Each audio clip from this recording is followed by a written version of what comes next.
আসসালামু আলাইকুম। শুরু করছি আমি পদ্মজা উপন্যাসের 10, 11 এবং 12তম পর্ব। লিখেছেন ইলমা বেহরোজ। হেমলতার তীক্ষ্ণ দৃষ্টি তীরের ফলার মতো পদ্মজার গায়ে বাড়ছে। সে কাপাসরে জানিয়ে দিল শুটিং দলের একজন এসেছিল।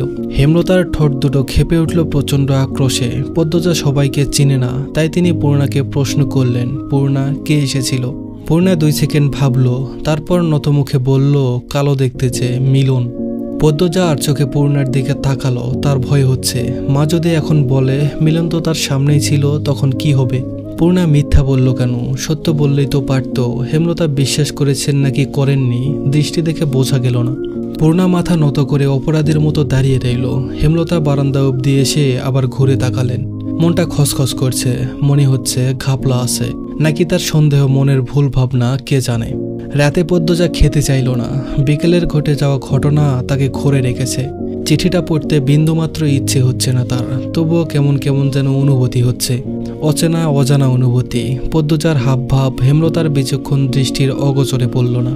তিনি ঠিকই খেয়াল করেছেন, কিন্তু মেয়েরা স্বয়ং আল্লাহ ছাড়া অন্য সবার থেকে কথা লুকানোর ক্ষমতা নিয়ে জন্মায়, তা তো আর অস্বীকার করা যায় না। যেমন তিনি এই ক্ষমতা ভালো করে রপ্ত করতে পেরেছেন। পদ্মজাকে জোর করে খাইয়ে দিলেন, কিন্তু কোনো প্রশ্ন করলেন না। রাতের মধ্যভাগে মোর্শেদ হেমলতাকে জড়িয়ে ধরতে চাইলে হেমলতা এক ঝটকায় সরিয়ে দিলেন। চাপাস্বরে ক্রোধ নিয়ে বললেন, তোমার বাসন্তীর কি হয়েছে? সে কি তোমাকে ত্যাগ করেছে? সেদিন ফিরে এলে কেন? মোর্শেদ চমকালো, অপ্রস্তুত হয়ে উঠলেন। হেমলতা বাসন্তীকে চিনল কি করে? এই নাম তার গোপন অধ্যায়। অবশ্য হেমলতার মতো মহিলা না জানলে বোধহয় বেমানান লাগতো। মোর্শেদ বিব্রত কণ্ঠে বললেন, হে আমারে কি ত্যাগ করব? আমি হেরে সাইডে দিছি। হেমলতা বাঁকা হাসলেন। অন্ধকারে তার নজর এড়ালো না মোর্শেদের। 20 বছরের সংসার এমন আচমকা ভেঙে গেল যে হেমলতার কণ্ঠে ঠাট্টা স্পষ্ট।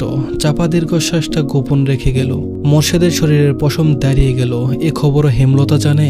এত কিছু কি করে? হেমলতার চোখের কোণে জল চিকচিক করে উঠল। তিনি চাদর গায়ে দিয়ে চলে যান বারান্দায়। রাতে বেশ ঠান্ডা পড়ে। মোর্শেদের কোনো কৈফিয়ত তিনি শুনতে চান না, তাই বারান্দার রুমে এসে বসেন। কতদিন পর রাতের আধারে বারান্দার রুমে তিনি এসেছেন। বিয়ের 1 বছর পরেই জানতে পারেন মোর্শেদ তাকে বিয়ে করার 6 মাস আগে বাসন্তী নামের এক অপরূপ সুন্দরী মেয়েকে বিয়ে করেছেন। স্বামীর ঘর ছাড়া আর পথ ছিল না বলেই এত বড় সত্য হজম করে নিতে হয়েছে। বাসন্তীর মা 12 নারী, আর একজন 12 নারীর মেয়েকে সমাজ কিছুতেই মানবে না। মোর্শেদের বাবা মিয়াফর মোরল টাকার বিনিময়ে দেহ বিলিয়ে দেওয়া একজন 12 নারীর মেয়েকে ছেলের বউ হিসেবে মানতে আপত্তি করেন। ততদিনে মোর্শেদ বিয়ে করে নিয়েছে, সে খবর মিয়াফর মোরল পেলেন না। তিনি মোর্শেদের মন ফেরাতে শিক্ষিত এবং ঠান্ডা স্বভাবের হেমলতাকে বেছে নিলেন। কুরবান হলো হেমলতা। তখন কলেজে ওঠার 7 মাস চলছিল।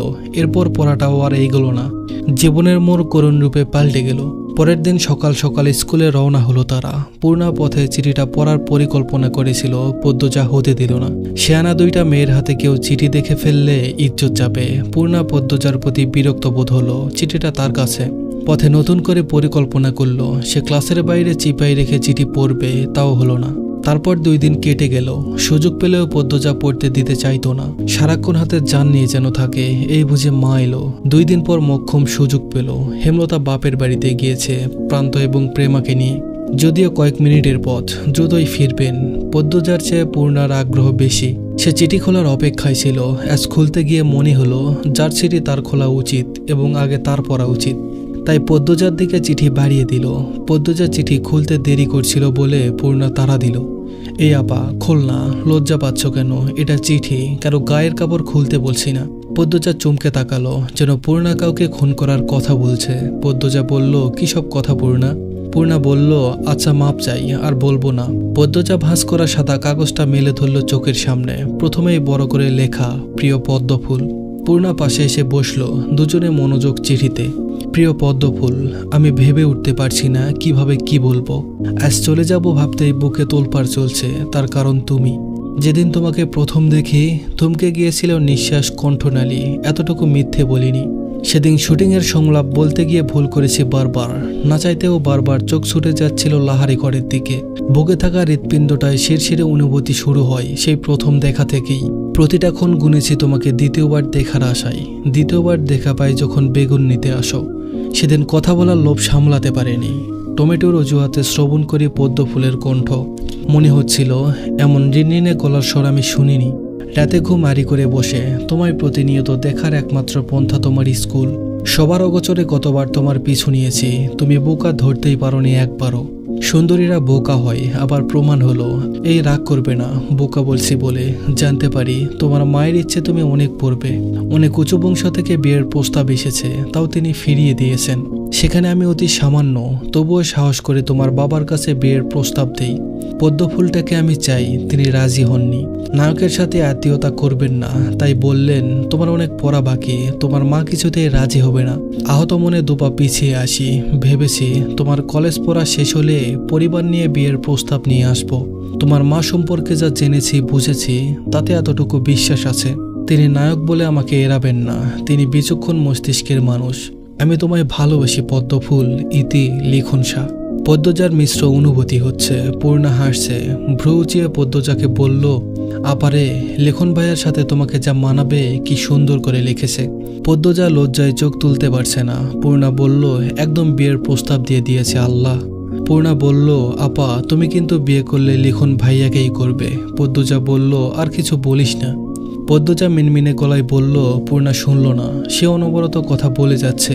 আমার ভাবতেই কি যেন খুশি লাগছে আপা। নায়ক লিখন সে আমার বোনের প্রেমে হাবুডুবু খাচ্ছে। একদিন বিয়ে হবে। এই আপা লিখন ভাইয়াকে ফেরত চিঠি দিবে না?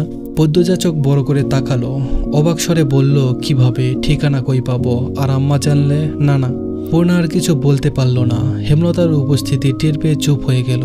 পদ্মজা দ্রুত চিঠিটা ভাঁজ করে বালিশের তলায় রাখলো। ভয়ে বুক ধুকপুক করছে। মাঘ মাস চলছে, কেটে গেছে 4 মাস। শুষ্ক চেহারার হিমশীতল অনুভব নিয়ে পদ্মজা বসে আছেন নদীর ঘাটে। কোণে কোণে 3 নম্বর সিঁড়িতে, নাকের ডগায় ম্যাট্রিক পরীক্ষা। দিনরাত পড়তে হচ্ছে। নিয়ম করে প্রতিদিন ভোরে পড়া শেষ করে পদ্মজা এরপর ঘাটে এসে বসে নিজের অনুভূতিদের সাথে সাক্ষাৎ করার জন্য। কখনো উদাস হয়, আবার কখনো লাজুক মুখশ্রী নিয়ে ভাবে কারো কথা। সেই যে চিঠি দিয়ে হারালো, আর সাক্ষাৎ মিলল না তার। কখনো কি মিলবে? তিনি কি আসবেন? এক চিঠি প্রতিদিন নিয়ম করে পড়ে পদ্মজা ধীরে ধীরে অনুভব করে তার মধ্যে আছে অন্য আরেক সত্তা, যে সত্তা প্রতিটি মেয়ের অন্তঃস্থলে গভীরে জেগে বসে থাকে ভালোবাসার অনুভূতি নিয়ে। পূর্ণা আসলো শীতের চাদর মুড়ি দিয়ে। 2 দিন আগে তার 8ম শ্রেণীর চূড়ান্ত পরীক্ষা শেষ হয়েছে। হিমেল হাওয়ার হাড় কাঁপানো শীত। পূর্ণা থেমে থেমে কাঁপছে। পূর্ণা এসে পদ্মজাকে ডাকলো, আপা। পদ্মজা তাকালো, মৃদু হেসে বলল, কি? তারপর আবার উৎকণ্ঠা নিয়ে বলল, আম্মা আবার অসুস্থ হয়ে পড়েছে। পূর্ণা পদ্মজার পাশ ঘেঁষে বলল, না, আম্মার কিছু হয়নি। পদ্মজা হাঁফ ছেড়ে বলল, আম্মা সারাদিন সেলাইয়ের কাজ করে, একদিকে তাকিয়ে থাকে, এক জায়গায় বসে থাকে, এজন্যই শরীরে এত অশান্তি। দুর্বল হয়ে পড়েছে। আব্বারে বলিস আম্মারে নিয়ে সদরে যেতে। আমার কথা তো আব্বা শুনবে না। দুজন নদীর ওপারে চোখ রাখলো। অতিথি পাখির মেলা সেখানে, রোমাঞ্চকর আকর্ষণ। এত পাখি দেখে মন ভরে গেল। পাখিদের কলকাকলিতে এলাকা মুখরিত। এপার থেকে শোনা যাচ্ছে কোত্থেকে দৌড়ে আসে প্রান্ত। সে 4 মাসে সদ্য বাসা রপ্ত করে নিয়েছে ভালোভাবে। এসেই বলল, আপারা কি করো? পূর্ণা বলল, পাখি দেখি, আয় দেখে যা। প্রান্ত দূরে চোখ রাখলো। সকালের ঘন কুয়াশা ধবল চাদরে ঢাকা নদীর ওপার। পাখিদের ভালো করে চোখে ভাসছে না। শীতের দাপটে প্রকৃতি নীরব, তাই পাখির কলকাকলি শোনা যাচ্ছে দারুণভাবে। প্রান্ত বলল, বড় আপা, একটা পাখি ধরে আনি। পদ্মজা বলল, একদম না, পাখি ধরা ভালো না। অতিথি পাখিদের তো ভুলেও ধরা উচিত না। ওরা আমাদের দেশে অতিথি হয়ে এসেছে। প্রান্ত চুপসে গেল। এরপর মিয়ে যাওয়া গলায় বলল, আচ্ছা ঠিক আছে, তোরা এইখানে কি করস? মোর্শেদের কণ্ঠস্বর শুনে 3 জন ফিরে তাকালো। প্রান্ত হাসি মুখে ছুটে এসে বলল, আব্বা, আমি আজ তোমার সাথে মাছ ধরতে যাব। মোর্শেদ প্রান্তকে কোলে তুলে নেন। এরপর বলেন, তোর মায় আমার লগে কাইজা করব। প্রান্ত বলল, আম্মারে আমি বলবো। মোর্শেদ বলল, আচ্ছা যা, তুই রাজি করাইতে পারলে লইয়া যামু। পদ্মজার চোখ দুটো জলজল করে উঠল। মোর্শেদ গত 2 মাস ধরে প্রান্তকে চোখে হারাচ্ছেন। ছেলে নাই বলেই হয়তো। প্রতিটা বাবা মায়ের একটা ছেলের আশা থাকে। হেমলতা পরপর 3টা মেয়ে জন্ম দিলেন। এ নিয়ে মোর্শেদ অভিযোগ করেননি, তবে মনে মনে খুব করে একটা ছেলে চাইতেন। প্রান্তকে যখন প্রথম আনা হলো, মোর্শেদের খুব রাগ হয় ভিক্ষুকের ছেলে বলে। সময়ের সাথে সাথে প্রান্তকে চোখের সামনে ঝাঁপাতে লাফাতে দেখে ছেলের জন্য রাখা মনের শূন্যস্থানটা নাড়া দিয়ে উঠল। মোর্শেদ দুহাত বাড়িয়ে দেন অনাথ ছেলেটির দিকে। এখন দেখে আর বোঝার উপায় নেই, মোর্শেদ আর প্রান্তের মধ্যে রক্তের কোনো সম্পর্ক নেই। মোর্শেদ 2 মেয়েকে বললেন, সদরে যাইয়াম, 2টার লাইগা চাদর আনতাম না সুইটার। পদ্মজা কথাটা শুনে চমকালো। অনাকাঙ্ক্ষিত কিছু পেলে মানুষ কিছুক্ষণের জন্য স্তব্ধ হয়ে যায়। পদ্মজার অবস্থাও তাই হলো। খুশিটা প্রকাশ করার মতো পথ খুঁজে পাচ্ছে না। স্নায়ুকোষ থমকে গেছে। শীতের তাণ্ডবে প্রকৃতি বিবর্ণ, অথচ তার মনে হচ্ছে বসন্তকাল চলছে। ঢোক গিলে ঝটপট উত্তর দিল, আব্বা, তোমার যা পছন্দ তাই এনো আমার জন্য। খুশিতে পদ্মজার গলা কাঁপছে। মোর্শেদ অনুভব করলেন সেই কাঁপা গলা। গত সপ্তাহে রমিজের মেয়ে এক ছেলের সাথে রাত কাটাতে গিয়ে ধরা পড়ে। অলন্দপুরে সে কিতুল কালাম তাণ্ডব। ছেলেটাকে ন্যাড়া করে জুতার মালা পরিয়ে চক্কর দেওয়ানো হয়েছে পুরো অলন্দপুর। আর মেয়ের পরিবারকে সমাজ থেকে আলাদা করে দেয়া হয়েছে। পদ্মজা এত সুন্দর হওয়া সত্ত্বেও আজও কোনো চারিত্রিক দোষ কেউ দিতে পারেনি। মেয়েটার দ্বারা কোনো অনৈতিক কাজ হয়নি। তার ঘরে যেন সত্যি একটা পদ্ম ফুলের বাস। মোর্শেদ পদ্মজাকে নিয়ে দোটানায় ভোগেন। খারাপ ব্যবহারটা আগের মতো আসে না। তিনি দ্রুত জায়গা ত্যাগ করেন। পরদিন সকাল সকাল কলস ভরে খেজুরের মিষ্টি রস নিয়ে আসেন মোর্শেদ। প্রেমা খেজুরের রস দেখে মাকে বললেন, আম্মা, পায়েস খাবো। হেমলতা বলল, আচ্ছা খাবি। সূর্য অনেক দেরিতে উঠল। প্রকৃতির উপর সূর্যের নির্মল আলো ছড়িয়ে পড়ে। সূর্যের আলোতে কোনো তেজ নেই। চার ভাই বোন কাঁচা খেজুরের রস নিয়ে উঠানে বসলো পাটি বিছিয়ে। খেজুরের কাঁচা রস রোদে বসে খাওয়াটাই যেন একটা আলাদা স্বাদ, আলাদা আনন্দ। মোর্শেদ নারিকেল কাছে উঠেছেন। পায়েসের জন্য নারিকেল অপরিহার্য উপকরণ। আচমকা পদ্মজা প্রশ্ন করল, আজ কি সোমবার? পূর্ণা কথা বলার পূর্বেই হেমলতা বারান্দা থেকে বলল, আজ তো সোমবারই, কেন? পদ্মজা খেজুরের বাটি রেখে ছুটে আসলো বারান্দায় আর বলল, আজ স্কুলে যাওয়ার কথা ছিল আম্মা।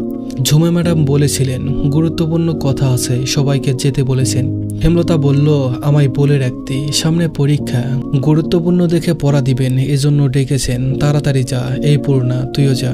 দুই বোন বাড়ি থেকে দ্রুত বের হলো। সূর্য উঠলেও কনকনে শীতটা রয়ে গেছে। দুজনের গায়ে মোর্শেদের আনা নতুন সোয়েটার। পদ্মজা যখন মোর্শেদের হাত থেকে সোয়েটার পেল, আবেগ লুকিয়ে রাখতে পারেনি। মোর্শেদের সামনে হাউমাউ করে কান্না করে ওঠে।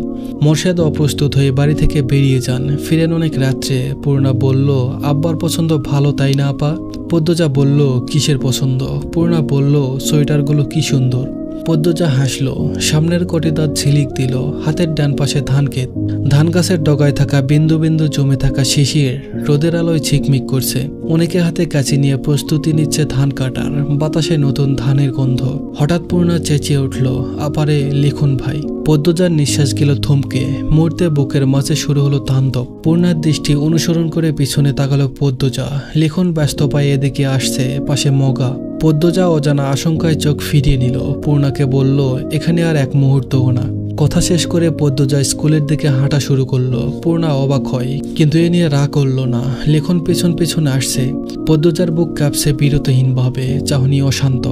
বটগাছের সামনে চিন্তিত ভঙ্গিতে দাঁড়িয়ে আছে লিখন। শীতের শুষ্কতায় বটগাছের অধিকাংশ পাতা ঝরে পড়েছে। লিখনের কাছে শীতকাল খুব অপছন্দের ঋতু। শীতচরম শুষ্কতার রূপ নিয়ে প্রকৃতির উপর চেকে বসে থাকে, যা সহ্য হয় না লিখনের। ঠান্ডা লেগেই থাকে। ছোট থেকে কয়েকবার নিউমোনিয়ায় ভুগেছে। সে মনে প্রাণে বিশ্বাস করে রুক্ষতা, তিক্ততা ও বিষাদের প্রতিমূর্তি শীতকাল। তখন পদ্মজা এত দ্রুত হেঁটে যাচ্ছিল, মনে হচ্ছিল সে পালাতে যাচ্ছে। লেখন আর এগোয়নি, পালাতে দিল পদ্মজাকে। মগা বলছে, পদ্মজার লোকসমাজের ভয় খুব, তাই লেখনেই নির্জন মাঠের পাশে বটগাছের নিচে দাঁড়িয়ে আছে। পদ্মজা এই পথ দিয়ে বাড়ি ফিরবে, তখন যদি একটু কথা বলা যায়। পদ্মজা জড়সড় হয়ে হাঁটছে। আতঙ্কে ঠোঁট শুকিয়ে কাঠ। বারবার জিহ্বা দিয়ে ঠোঁট ভিজিয়ে নিচ্ছে। পদ্মজা মিনমিনে গলায় পূর্ণাকে ডাকলো, পূর্ণা রে। পূর্ণা তাকালো। পদ্মজা এদিক ওদিক তাকিয়ে বলল, আমার ভয় হচ্ছে। উনি মাঝপথে দাঁড়িয়ে নেই তো? পূর্ণা চরম বিরক্তি নিয়ে বলল, থাকলে কি হয়েছে, খেয়ে ফেলবে? পদ্মজার কথা বলল না। পূর্ণার সাথে কথা বলে লাভ নেই। তখন লেখন শাকে পাত্তা না দেওয়ার জন্য পূর্ণার খুব রাগ হয়েছে। পদ্মজা বরাবরই মাথা নিচু করে হাঁটে, তাই লেখন শাকে দেখতে পেল না।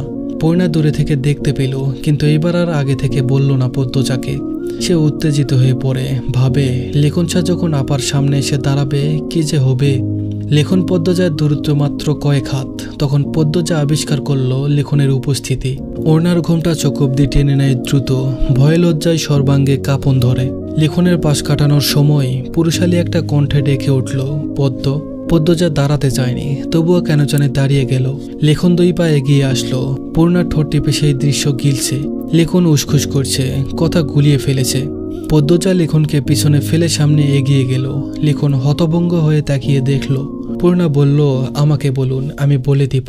লিখন পকেট থেকে একটা চিঠি বের করলো, এরপর অনুরোধ স্বরে বলল, দয়া করে তোমার বোনকে দিও, আমি কাল বিকেলে ঢাকা চলে যাব। পূর্ণা হাসি মুখে চিঠি নিল, এরপর বলল, আপা আপনার আগের চিঠিটা প্রতিদিন পড়ে। লিখনের ঠোঁট দুটো হেসে উঠল। পূর্ণা দৌড়ে ছুটে গেল পদ্মজার দিকে। লিখন আর পিছু নিল না। পূর্ণা আসতেই পদ্মজা থমকে উঠল, কি কথা বলছিলি এত? কেউ দেখলে কি হতো? তুই আমার কথা কেন ভাবিস না? পদ্মজার কাঁদো কাঁদো স্বরে পূর্ণা চুপসে গেল। সত্যি কি সে বেশি করে ফেলেছে? পূর্ণা চোখ নামিয়ে চুপচাপ হেঁটে বাড়ি চলে আসে। চিঠিটার কথা পদ্মজাকে বলা হয়নি। গোধূলি বিকেল, হেমলতা পদ্মজাকে ফরমাইশ দেন, পদ্ম কয়েকটা টমেটো নিয়ে আয়। পদ্মজা বলল, আচ্ছা আম্মা। পদ্মজা লাহারি ঘরের ডান দিকে হেঁটে আসে। 2 মাস আগে মোর্শেদ এদিকের সব ঝোপ জঙ্গল সাফ করে টমেটোর ছোটখাটো ক্ষেত করেছে। লাল টকটকে টমেটো। হেমলতা রান্নার ফাঁকে বারান্দার দিকে উকি দিলেন। মোর্শেদার প্রান্ত কিছু নিয়ে বৈঠক করছে। হেমলতা ফোঁস করে নিঃশ্বাস ছাড়েন। বাসন্তী নামক মানুষটা কি জন্য ত্যাগের শিকার হলো জানতে ইচ্ছে করলেও হেমলতা প্রশ্ন করেন না। তবে এতটুকু বুঝেছেন, মোর্শেদের বাইরের ঘর কেটে গেছে, যার ফলস্বরূপ সংসারে তার মন পড়েছে। হেমলতাকে খুব সমীহ করে চলে। তবে হেমলতা জানেন, মোর্শেদ পদ্মজাকে নিজের মেয়ে হিসাবে এখনো বিশ্বাস করেননি। তা নিয়ে মাঝে মাঝে খোঁচা দিতেও ভোলেন না। পদ্মজা সাবধানে ক্ষেতের মধ্যিখানে আসলো। টমেটো ছিঁড়তে গিয়ে তার লিখনের কথা মনে হলো। মনে মনে ভাবে, কেন এসেছিলেন তিনি, কি বলতে চেয়েছিলেন? জানার জন্য পদ্মজার মনটা ব্যাকুল হয়ে উঠল। তখনই পূর্ণা বলে উঠল, আপা একটা কথা বলি। পদ্মজা চমকে তাকালো। হঠাৎ পূর্ণার আগমনে ভয় পেয়েছে। বুকে ফু দিয়ে বলল, বল। পূর্ণা বলল, রাগ করবে না তো? পদ্মজা চোখ ছোট করে তাকালো, বলল, করব না। পূর্ণা লিখনের দেয়া চিঠি দেখিয়ে বলল, লিখন ভাইয়ের চিঠি। পদ্মজা ছৌ মেরে চিঠিটি নিল। পূর্ণা অবাক হলো, মনে মনে খুশি হলো পদ্মজার আকুলতা দেখে। পদ্মজা দ্রুত চিঠির ভাঁজ খুলল। পূর্ণা বাড়ির দিকে তাকিয়ে দেখছে কেউ আসছে নাকি। পদ্মজা পড়া শুরু করলো, প্রিয় পদ্মফুল, 4 মাস কেটে গেল। 4 মাসে একটুর জন্য অবসর মেলেনি, কিন্তু মনে ছিল একাকাশ ছটফটানি। তোমার মনের কথা তো জানাই হলো না। তোমাদের অলন্দপুরের প্রায় প্রতিটা বাড়ির ছেলের স্বপ্ন তোমাকে ঘরে তোলার। তাই সারাক্ষণ ভয় ছিলাম আমার অনুপস্থিতিতে কেউ তুলে নেয়নি তো। 3 দিনের সময় নিয়ে চলে এসেছি, শুধু একবার দেখতে আর জানতে তুমি কি আমার জন্য অপেক্ষা করবে। ম্যাট্রিক পরীক্ষা অবধি অপেক্ষা করলেই হবে। এরপর আমি আমার মার বাবাকে নিয়ে তোমার মায়ের কাছে আসব। ওনার কাছে অনুরোধ করব তোমার পড়া শেষ হলে যেন আমার সাথে বিয়ে দেন। তখন অনেকটা নিশ্চিত হতে পারবো। এখন অনিশ্চয়তায় ভুগছি। আমি গুছিয়ে লিখতে পারছি না। আজ কয়েকটা চিঠি লিখেছি, একটাও মন মতো হয়নি। অনুগ্রহ করে তুমি মানিয়ে নিও। ইতি লিখন শাহ। বাড়ির সবাই ঘুমিয়ে। পদ্মজা চুপি চুপি উঠে বসলো পড়ার টেবিলে। রাত অনেক। গাছের পাতায় নিশ্চয় শিশির বিন্দু জমছে। এরপর ভোর রাতে টিনের চালে শিশুর কোনা বড় বড় ফোঁটায় বৃষ্টির মতো ঝরবে। গাহিম করা ঠান্ডা, তা উপেক্ষা করে পদ্মজা হাতে কলম তুলে নিল। সাদা কাগজে লিখল, অপেক্ষা করব আমি। এরপর কাগজটা ভাঁজ করে বালিশের তলায় রেখে শুয়ে পড়ল। ফজরের নামাজ পড়ে 4 ভাই বোন পড়তে বসলো। পড়ায় মন টিকছে না পদ্মজার। বই আনার ছুতোয় পদ্মজা রুমে গেল। রাতের লেখা কাগজটা ছিঁড়ে কুটি কুটি করে জানালার বাইরে ফেলে দিল। এরপর আবার নতুন করে লিখল, আমার আম্মা যা চান তাই হবে। পড়া শেষে নিয়ম মাফিক ঘাটে আসলো পদ্মজা।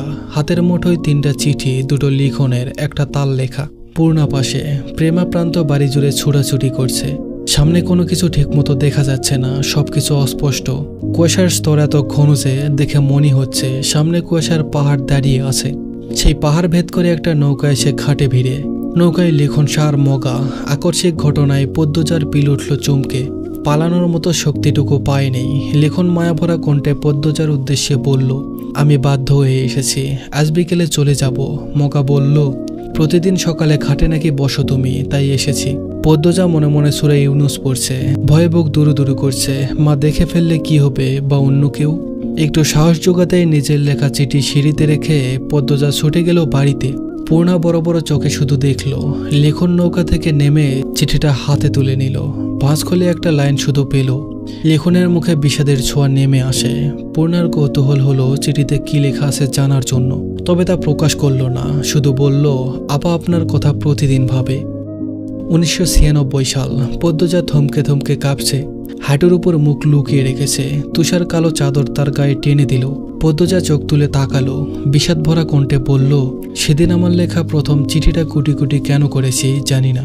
ইচ্ছে হয়েছিল তাই করেছি। তবে জানেন, আমি একদম ঠিক করেছিলাম। সেদিন যদি আমি কথা দিয়ে রাখতাম আমার কথা ভঙ্গ হতো। পদ্মজা হাসল।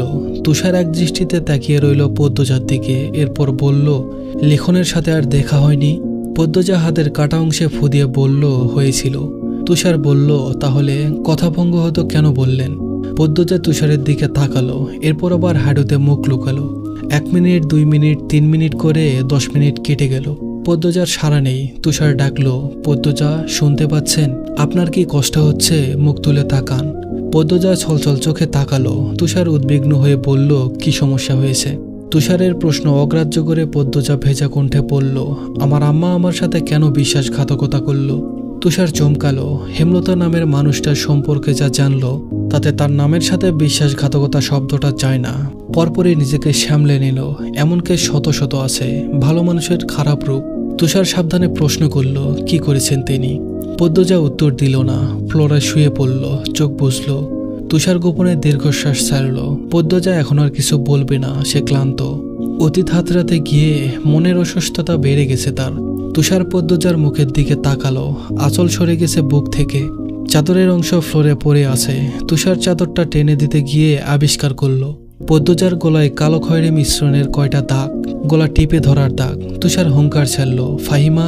ফাহিমা কাছেই ছিল, ছুটে আসলো। তুষার বলল, আপনি আসামির গলা টিপে ধরেছেন? ফাহিমা চট করে বলল, না স্যার, প্রথম থেকেই গলায় দাগগুলো দেখেছি, প্রশ্ন করেছি, মেয়েটা উত্তর দিল না। তুষার কপাল ভাঁজ করে ফেলল। হাজারটা প্রশ্ন মাথায় ভন ভন করছে, মস্তিষ্ক শূন্য প্রায়।